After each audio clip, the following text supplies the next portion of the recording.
Olá, hoje nós temos o propósito de falar um pouco sobre avivamento. Nós observamos parte da igreja orando, pedindo para que esse avivamento aconteça, que é o derramamento do Espírito Santo, né? Sobre os cristãos e sobre toda a carne, como nós vamos ver. Normalmente, é, o que significa avivamento? São moveres espirituais, né? Onde as vidas se transformam. São sinais e maravilhas. E a gente experimenta o primeiro avivamento exatamente em Pentecostes, quando Jesus, depois de morrer na cruz, no nosso lugar, como nosso substituto, ressuscita dos mortos, sobe aos céus, está sentado à direita do Pai, e de lá ele envia o Espírito Santo de Deus. E nós sabemos, isso é narrado em Atos 2, né? Atos dos Apóstolos 2, que veio como línguas de fogo e as pessoas foram cheias do Espírito Santo, as pessoas falavam em línguas e muitos dons foram derramados.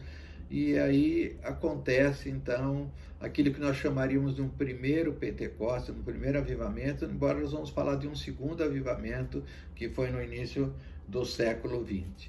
Mas nesse avivamento, nesse derramar do Espírito Santo, o apóstolo Pedro toma a palavra para explicar o que estava acontecendo. Ele diz assim em Atos 2,14: nos últimos dias acontecerá. Ele se refere a uma profecia de Joel no Antigo Testamento, no capítulo 2, né? Que do meu espírito derramarei sobre toda a carne, quer dizer, sobre todas as pessoas. E os vossos filhos e as vossas filhas profetizarão. Os vossos jovens terão visão. Olha as coisas acontecendo. E os velhos terão sonhos, né? Eles vão receber mensagens de Deus para passar para o povo. E o Espírito Santo virá sobre os meus servos, e os meus servos profetizarão, o meu povo, né? No céu aparecerão coisas espantosas, como milagres, né? E milagres na terra, claro, nos céus coisas espantosas. E isso, ele diz, antes que chegue o grande dia do Senhor. O que é o grande dia do Senhor? É a volta de Jesus. Jesus prometeu que iria voltar, como a gente tem trabalhado sobre essa promessa de Jesus, né?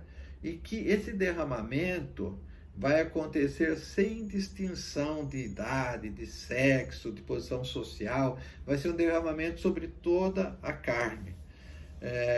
Então, isso nós sabemos que essa promessa de Pedro não aconteceu ainda nessa intensidade, porque a igreja que presenciou, que viveu esse derramamento do Espírito Santo, começou a ter problemas, ela foi perseguida, até aí é normal para a igreja de Cristo, né? Mas com o passar do tempo, houve muita divisão, houve doutrina falsa, e isso acabou como que esmorecendo, debilitando a igreja, né?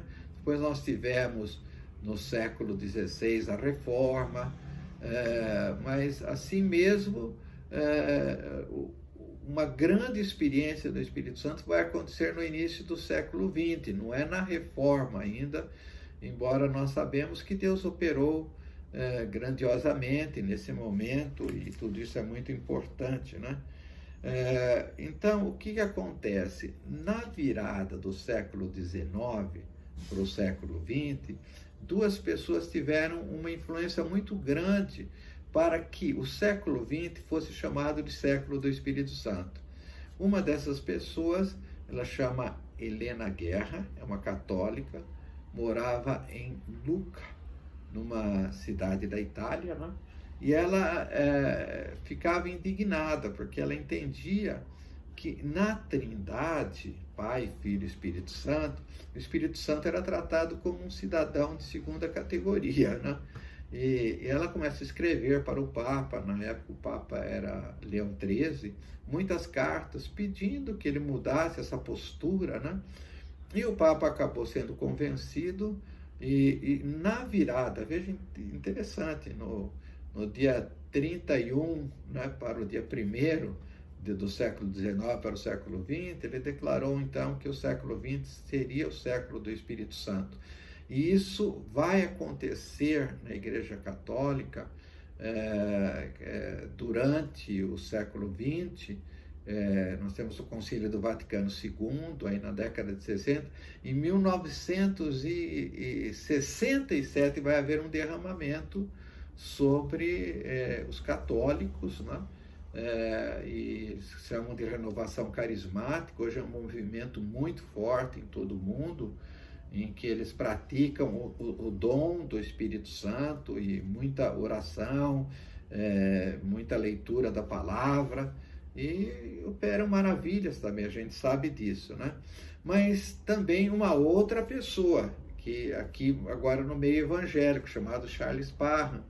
Charles Parham era de Kansas, Topeka, né, nos Estados Unidos, e ele na virada do século, ele tinha um grupo de pessoas em que eles oravam insistentemente para que o Espírito Santo fosse derramado sobre eles. E de fato, isso aconteceu também da passagem de ano, do dia 31 para o dia 1º, né, do século XIX para o século XX. E grandes sinais e maravilhas começaram a acontecer. E uma das pessoas que se interessavam, entre muitas, claro, né, em conhecer, em saber melhor, o William Seymour. William Seymour era negro, filho de escravos, cego de um olho, um homem pobre, mas ele foi muito tocado por Deus, e ele começou a ir atrás do Parham. Só que ele não podia entrar na igreja, nos templos que o Parham estava pregando, porque havia segregação racial dentro da igreja. Veja que absurdo, né? E ele ficava do lado de fora ouvindo. E ele tinha uma intensidade tão grande com Deus que ele foi recebendo aquela unção. E aí ele foi dirigido pelo Espírito Santo, foi para a Califórnia, em Los Angeles, e com um grupo de pessoas eles alugaram um prédio velho, antigo, na Rua Azusa. E esse prédio era um estábulo onde animais ficavam, um prédio muito sujo. Eles tiveram que reformar, que mudar esse prédio, né? E eles começaram de 1906 até praticamente 1910 a fazer reuniões. E essas reuniões eram o que eles chamavam de Shekinah de Deus, que significa a presença de Deus, a vida de Deus, não é? Eles recebiam essa presença de Deus de tal maneira que às vezes formavam uma nuvem, assim como o Templo de Salomão, quando foi inaugurado, que eles nem se enxergavam um ao outro, que era essa presença de Deus, né? Então, por 3 anos e meio, eles experimentaram isso. E então, o Seymour, que foi assim, o homem levantado por Deus em Azusa, né?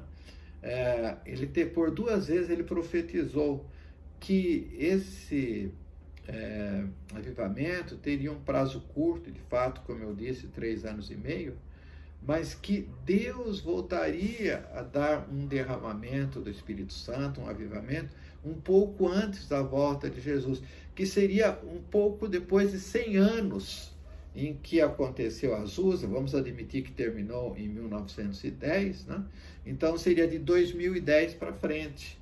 E não só o Seymour profetizou, o próprio Charles Parham profetizou, e também uma avivalista dessa época, chamada Maria Woodworth Ether, ela também profetizou que o céu iria invadir a terra. E esse avivamento, no final dos tempos, agora sim o Espírito Santo vai ser derramado sobre toda a carne. Nesse avivamento, então, nós teríamos uma presença, um Shekinah de Deus novamente, até a volta de Jesus, né? Jesus prometeu voltar, está chegando esse dia, E isso, esse Shekinah de Deus, ele era assim, praticamente 24 horas por dia, né? 7 dias por semana. As pessoas doentes, pessoas de todo mundo iam visitar, e acontecendo assim milagres inimagináveis, né? De pessoas mutiladas, não ter um membro, não ter uma perna, e de repente aquela perna nascia, um dedo nascia, né? Então eles viam, aconteciam na frente deles esses milagres. Pessoas com má formação eram assim restauradas, passavam como ser novas pessoas, né? Cavidades oculares eles tiveram, assim, pessoas que não tinham um olho, assim, estava vazio, um olho de vidro, o olho se formava, pessoas cegas viam, surdos ouviam, mudos falavam, tumores cancerosos eram expelidos. Então, em hebraico a gente chama de Shekinah, significa Deus habita aqui. Então, era uma nuvem de glória, né? Eles experimentaram alguma nuvem. E também, além da nuvem, eles tinham labaredas de fogo que desciam. Essas labaredas de fogo eram tão fortes que às vezes as pessoas chamavam bombeiros, achando que havia um incêndio, né? E os bombeiros chegavam, e aí o pastor, assim, quem estava lá, explicava, não, isso é a presença de Deus, né? E os rabinos explicam que esse Shekinah de Deus são os serafins, que eles sobem e descem, por isso desse fogo. Eles vão nos céus buscar milagres, trazem milagres, operam milagres, retornam.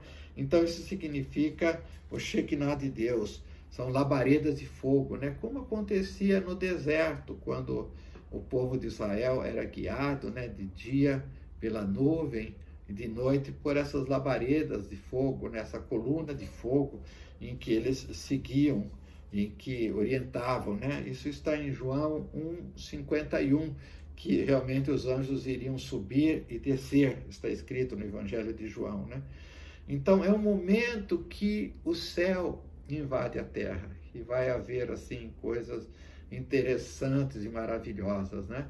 Para vocês terem uma ideia, as pessoas assim que vinham de todo mundo para visitar Azusa, né, sabendo desse avivamento, desse derramamento, elas caíam assim, 2 quarteirões antes, não todas, claro, mas algumas pessoas, e já se arrependiam dos seus pecados, já eram tomadas pelo Espírito Santo. Uma coisa importante, avivamento significa, acima de tudo, arrependimento, confessar pecados, né? Jesus disse que a primeira pregação, as primeiras pregações de Jesus, de João Batista, né? De Paulo, de Pedro, eis que é chegado no meio de vós o reino de Deus, né? Arrependei-vos dos vossos pecados, né? Arrependei-vos por ter rejeitado Deus até então.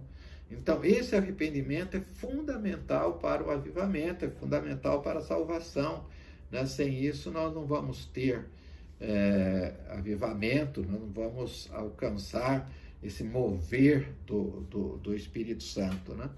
E essas pessoas que iam caindo até chegar no prédio de Azusa, né? Elas iam interrompendo o trânsito, que na época eram carroças. Então os cavaleiros tinham que parar e ficava aquele congestionamento de carroças, de pessoas caídas nas ruas. Então realmente isso foi um mover, né, maravilhoso. E a ênfase do Seymour, desse movimento, era uma ênfase de unidade, era para unir brancos e negros, né?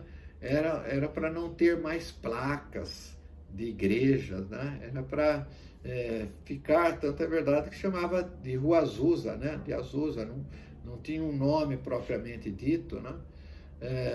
E desse mover do Espírito Santo foram surgindo igrejas, né? Uma delas que surgiu é a Assembleia de Deus, que no meio evangélico é considerada a maior igreja de todas, né? E até hoje eles praticam mesmo essas experiências do Espírito Santo, assim como outras denominações praticam, né? Nós temos as igrejas pentecostais, né? Ou até as neopentecostais.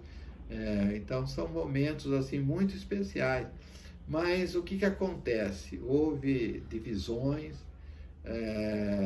cada um que recebia dessa glória, recebia dessa unção, muitas vezes exaltavam, e isso acabou esfriando esse movimento.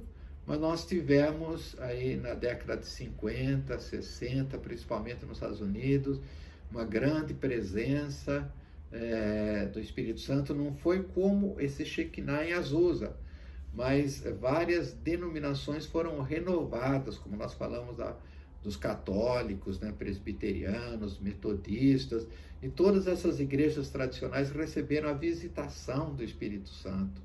E aí houve então esse movimento que nós chamamos de carismáticos hoje, muito forte, né?